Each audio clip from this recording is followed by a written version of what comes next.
ازيكم عاملين ايه؟ يا رب تكونوا بخير. هشارك النهارده بقى معاكم وصفه حلوه قوي لاي بواقي عيش موجوده عندنا. طبعا ولادنا كلنا كده ساعات بيبقى منهم سندوتشات مثلا او كده، فهشاركها بقى النهارده معاكم بطريقه حلوه وبسيطه كده. بس الاول ما تنسوش تعملوا لايك وكمان تشتركوا في القناه وتفعلوا الجرس علشان يوصل لكم كل الفيديوهات اللي انا بنزلها.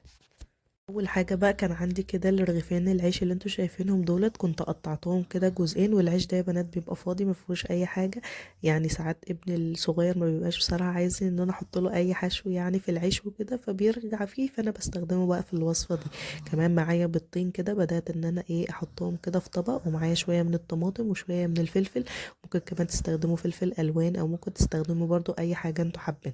بدات كده اول حاجه ان انا اقطع العيش كده لقطع صغيره زي ما انتوا شايفين كده. وزي ما بقول لكم العيش اللي كان معايا بصراحه ما كانش موجود فيه حاجه، بس ممكن كمان تستخدموا مثلا عيش موجود فيه بيض او كده ينفع، او جبنه مثلا. ما ينفعش نستخدم مثلا حلاوه او كده، لا يعني خلينا مثلا في الجبنه او البيض او كده. ممكن نستخدمه في الوصفه دي، هيكون حلو برضو جدا. انا جربت العيش لما كان فيه جبنه برضو، كان طعمه حلو قوي. تاني حاجه بقى موجوده معايا بعد كده هعملها، هبدا ان انا استخدم طاسه كده. ولازم الطاسه اهم حاجه ما تكونش بتلزق معانا، علشان لما نيجي نطلع بعد كده العيش منها يكون معانا شكله حلو كده. بدات ان انا احط برضو كميه كتير كده من السمنه، قلت برضو علشان ما تلزقش مني، علشان لما اجي زي ما بقول لكم ان انا احطها على طبق بعد كده يبقى شكلها حلو في التقديم برضو معايا وكده. هبدا بقى ان انا ارص كده كل العيش اللي احنا قطعناه مع بعض. وممكن كمان تصغروا حجم العيش بقى لو انتوا عاوزين، او مثلا تكبروا حجمه او تكتروا مثلا الكميه او كده. بس انا بصراحه ما كانش عندي غير الرغيفين العيش دولت، فقلت هشاركها معاكم كده واستخدمها، علشان برضو لو انتوا عندكم بواقي اي عيش تجربوا الفكره دي كده بدل ما نرميه برضه او كده. كمان لو العيش حتى ناشف معاكم لما بنبدا نعمله بالوصفه ديت بيبدا برضو ان هو يطرى كده وبيبقى طعمه حلو. فحتى لو العيش ناشف عندنا ممكن كمان نستخدمه في الطريقه دي. بدات كده ان انا احطها بقى على البوتاجاز، وكمان بدات ان انا احط عليها كده البيض.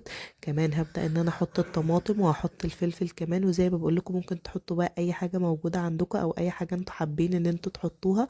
كمان كان عندي بصراحه شويه صغيرين كده من الجبنه الموتزاريلا، فهبدا ان انا احطها عليها كده عشان برضو تديها شكل كويس وكمان تديها طعم احلى. كمان بقى حطيت طبعا ملح وفلفل على البيض في الاول. ممكن كمان مثلا تحطوا بقى رشه ملح صغيره كده لو انتوا حابين برضو ان العيش مثلا يكون فيه نسبه صغيره كده من الملح. كده خلاص شكلها بعد ما كنت خلصتها سبتها على البوتاجاز وغطيتها لحد كده ما الجبنه الموتزاريلا بدات انها تسيح معايا، وكمان البيض كده كان استوى معايا خلاص. وكده خلاص بدات ان انا احطها على الطبق وبألف هنا وشفا. طعمها كان حلو جدا ووجبه جميله جدا، وكمان بسيطه وما كلفتناش حاجه خالص وسريعه كده. كمان ممكن نعملها مثلا وجبه فطار او وجبه عشاء، هتبقى حلوه جدا معاكم. انا كنت عاملاها بصراحه في الفطار كده يوم الجمعه، فكان طعمها حلو جدا. وكمان زي ما انتم شايفين شكلها حلو كده يفتح النفس بصراحة عن الأكل. كمان بقى كنت جايبه المبخره دي لسه جديده كده، فحبيت ان انا اشاركها معاكم واوريها لكم. قولوا لي بقى رايكم فيها، شكلها حلو ولا ايه؟ بصراحه منتشره قوي عندنا الايام دي في طنطا، ناس كتير قوي جابت منها، فحبيت ان انا برضه اجيب منها كده. شكلها بصراحه مميز يعني، وكمان سعرها ما كانش غالي قوي، فحبيت ان انا اجيبها كده. وهنا خلاص بقى كنت بدات ان انا اكل ووريتكم كده البيض. بصوا شكله مستوي برضه من تحت. ممكن طبعا تكتروا برضه كميه البيض لو انتوا عاوزين مثلا او كده. بس بصراحة هي الكمية كده كانت حلوة قوي مع العيش يعني، ومع الخضار برضو وكده، فكانت حلوة جدا.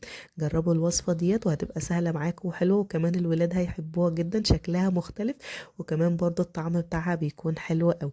يا رب يكون الفيديو النهاردة عجبكم، وما تنسوش بقى كمان تعملوا لايك للفيديو، وكمان تشتركوا في القناة، لسه في فيديوهات حلوة قوي ان شاء الله هننزلها. وما تنسوش بقى تفعلوا زر الجرس علشان يوصل لكم كل الفيديوهات اللي انا بنزلها. واهم حاجة بقى تكتبوا لي تعليق كده حلو منكم، لاني بحب تعليقاتكم جدا وبقرأ كل تعليقاتكم.